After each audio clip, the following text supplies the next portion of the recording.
Okay, so it looks like we're going to be talking about something that is very similar to something that's happened in the past, and that this seems to be a trend.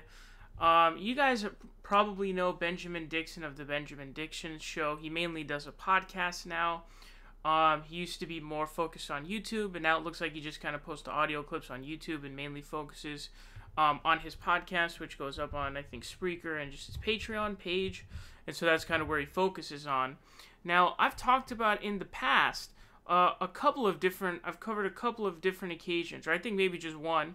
The most recent occasion of this was Ben Dixon, basically saying that Kyle Kulinski, didn't care enough about identity politics, and other progressive commentators like Jimmy Dore. He'll send out these sort of vague statements that are very clear as to who they're going after. Very, very obvious who he's talking about. But, in that one, I basically explained to you that, it's a very nuanced situation, and I see both sides, and I sort of come down somewhere in the middle on that, because I think identity politics in terms of, representation and stuff like that is very important. Well, I think, the way that identity politics has sort of been warped, obviously, by the Democrats is really horrible. So, I kind of came down in the middle on that one. Now, Ben Dixon, and this will actually tie into another news story, which is Kamala Harris dropping out of the presidential election. But he sent out multiple tweets. Okay, this first one says, "LOL, y'all fave progressive commentators are problematic AF." So, anytime you see a comment like that, immediately know that he's talking about Jimmy Dore mainly, but also, probably Kyle Kulinski in that as well, most likely, and that's because he's done entire podcasts going after Kyle Kulinski completely, hardcore going at him, and, in this one, I'm going to show you a tweet where he's responding to him and everything. So, generally speaking, if you see Ben Dixon send out a tweet like this, know that he's talking about Jimmy Dore, and he is talking about Kyle Kulinski, and possibly a couple of others, but I'm very skeptical as to it being MR. He seems to have a good relationship with the folks over at the Majority Report. And, same thing with David Pakman. I mean, he used to, share a studio with David Pakman, so I don't really think he's talking about those guys. It doesn't seem like that. It seems like he's definitely talking about Jimmy Dore and then Kyle Kulinski. That's what it seems like. Now, Kyle Kulinski sent out a tweet saying, #thank you Tulsi, in response to Kamala Harris dropping out. Now, I hate to break this to you folks, but if you're under the delusion that it was Tulsi Gabbard who tanked the Kamala Harris campaign, I really don't know what to tell you other than it obviously wasn't like, she was at 15 right after that first debate with Joe Biden, which was her strongest showing. And then the following time, when it came to debating Biden, she didn't do a good enough job in debating Biden. And so while Tulsi's thing, helped in terms of just with progressive support, it really wasn't Tulsi that took down the Kamala Harris campaign. I mean, you got to be kind of crazy to think that. First of all, her numbers were already dipping until when that debate came up, but she really didn't perform well in that debate against Biden, and she was already fading out as it was going on. So just, I hate to break it to you folks, but it wasn't Tulsi Gabbard that took down the Kamala Harris campaign. I'm sorry. I hate to break it to you. And so Ben Dixon responds saying, "I won't call this a horseshoe, but I'm not saying it's not one." And so it's a Trump Twitter account. It's an official Trump Twitter account, which I guess is some sort of arm for the Trump administration and the Trump campaign. And it's just breaking news. Kamala Harris has ended her campaign for president. Congratulations at Tulsi Gabbard. Really weird tweet, obviously, from someone like my perspective or your perspective, because it's like, why is Trump, giving a shout out, congratulations to Tulsi Gabbard? That's certainly very concerning, right?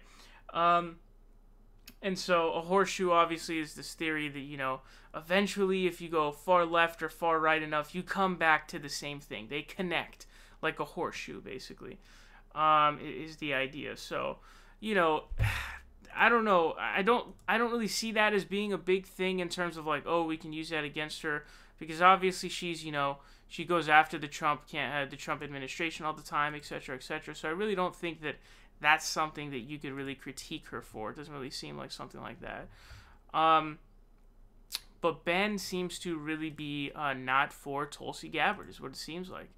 Now he has some more thoughts. He says, look, in this independent media space, being, quote, anti-establishment is a hustle at this point that commentators can cash in on. Indirectly or directly supporting Tulsi is the 2019 version of being anti-establishment. So some commentators are straddling the fence to keep cashing in. So he says indirectly or directly supporting Tulsi is the 2019 version of being anti-establishment. So he's saying that, you know, I guess being there's this hustle in the independent media space, which is being, quote, anti-establishment is what he's trying to say. So he's basically calling these guys grifters. And I think he has a tweet down here. You know, one of them says, do you really think they're grifting or they're just misguided by a possibly irrational hate for the establishment? To accuse progressive fighters for standing for Tulsi for cash is a weighty claim. And Venn says, I lean towards grift because they're otherwise extremely smart. How do you get obtuse in the year we're this close to getting Medicare for all in the White House? So this is obviously a tweet that seems mostly geared towards someone like a Jimmy Dore or a Nico House. Although it could apply to Kyle, like he could be saying this about Kyle Kulinski as well. He could be grouping him in as well, just because Kyle's coverage in the aggregate of Tulsi Gabbard is very, very positive.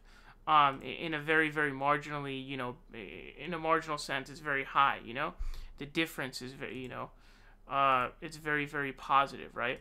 So you could also have that grouped in there, but certainly if you're talking about someone like Jimmy Dore, as you guys know, the reason why he's so big on Tulsi Gabbard is because A, Bernie Sanders wouldn't come on his show, and B, because Tulsi Gabbard comes on his show, not only goes on his show multiple times, but gives him shout-outs during the campaign trail. So I want for you, for a quick second, to put yourself in Jimmy Dore's shoes. You know, you've got somebody who is basically giving you shout-outs on the campaign trail, coming on your show all the time, and then you've got somebody who won't come on your show. You know, who you're going to take. And then keep in mind that you're Jimmy Dore, who basically has the brain of like a 4-year-old child, essentially. So it's pretty easy to see what's going on there. So I wouldn't call Jimmy necessarily a grifter. He's more of a man-child, if anything. Ben also says, a weird flex is about to happen where some supporters of Sanders are going to dance a jig along with Tulsi supporters because Kamala's campaign ended. Truth be told, Tulsi's campaign is the one poised to sandbag Sanders. So this is obviously, you know, pretty specifically geared at Kyle Kulinski because he is a Sanders supporter, you know, who's, quote, dancing a jig along with Tulsi supporters because Kamala's campaign ended. You know, that's exactly what thank you Tulsi means. You know, that's exactly what this tweet is. Thank you Tulsi. It's exactly what this is, right? So it's obvious that's who he's talking about. And so, you know, he kind of throws some subs and sort of tries to do generalizations to make it seem like it's not going after a specific person, but it's very obvious to deduce who it is. And to the idea that Tulsi's, like, you know, poised to sandbag Sanders, she's really not going to take much from Bernie. Now, you know, there's this delusion amongst the Nico House. I've heard this from Nico House specifically, where he says that, you know, Bernie needs Tulsi because at the convention there's going to be a pooling of centrist delegates, basically, you know, where they pull together their delegates with one candidate. And so Bernie needs Tulsi and possibly Yang to give him their delegates.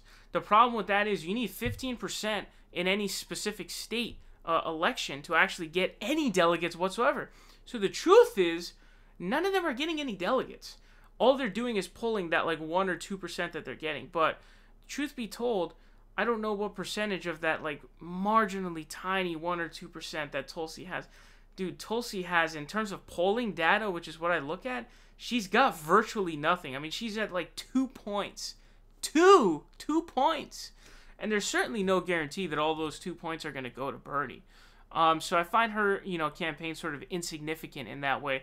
I don't find it significant enough to sandbag Bernie. Although maybe in some marginal sense it could have that shift. You know, I'm not really sure, I guess. But she's just a bit too irrelevant when it comes to numbers because she averages nationally 2 points. And so that's not really going to do all that much. But I was going through some of Ben's other tweets that he's been sending out today. He's been, you know, he clearly is not a fan of Tulsi Gabbard. There's some progressive hosts who are not a fan of Tulsi Gabbard, like, you know, David Pakman is not a fan. And then, you know, people like Michael Brooks and others from the Majority Report, I think, have some critiques, but I think Michael still is not, you know, somebody who's against Tulsi per se. Ultimately, I think that the idea that Tulsi Gabbard was who took, you know, her debate stage moment was what took down completely the Kamala Harris campaign. Certainly do not think that that's true as a combining factor, you know, combining of factors. A lot of times people think that they know what the reason is for something when really they don't have real evidence as to that being the reason, and so they just kind of say what they think it was. Like, for example, like Warren is now dropping, and people are saying that it's because, oh, she backed away from Medicare for All. But it's like a lot of her support were people from Kamala Harris. Like, she took a lot of support from Kamala Harris. So those Kamala Harris supporters don't care about Medicare for All. So to me, it seems more like it was just a spontaneous rise that's now inevitably coming down. So people need to understand that we're not always going to know what really contributed to a downfall or an uptick. It's just too hard to measure. And so those are my thoughts on it. I think Tulsi Gabbard is a decent candidate. Is she better than Bernie Sanders? Literally in no dimension, in no universe, in no galaxy. Zero. Literally none. I don't know how else to put that to you. And I want to put to rest and put to bed this myth that somehow she's going to get delegates to give to Bernie at the convention. She's not going to hit 15% anywhere. So therefore, she's not going to get any delegates. And that's what you guys need to understand. That's what you need to really soak in if you're somebody who thinks that. But otherwise, Ben is not a fan of Kyle Kulinski. He's not a fan of Jimmy Dore. He's made videos going after Jimmy Dore. He's made entire podcast episodes sort of railing Kyle Kulinski. So he's clearly not a fan. And I have a feeling I'm going to be making more videos of this in the future because it seems like Ben is not stopping his, his whatever you want to call these, I guess. But let me know your thoughts on this down below.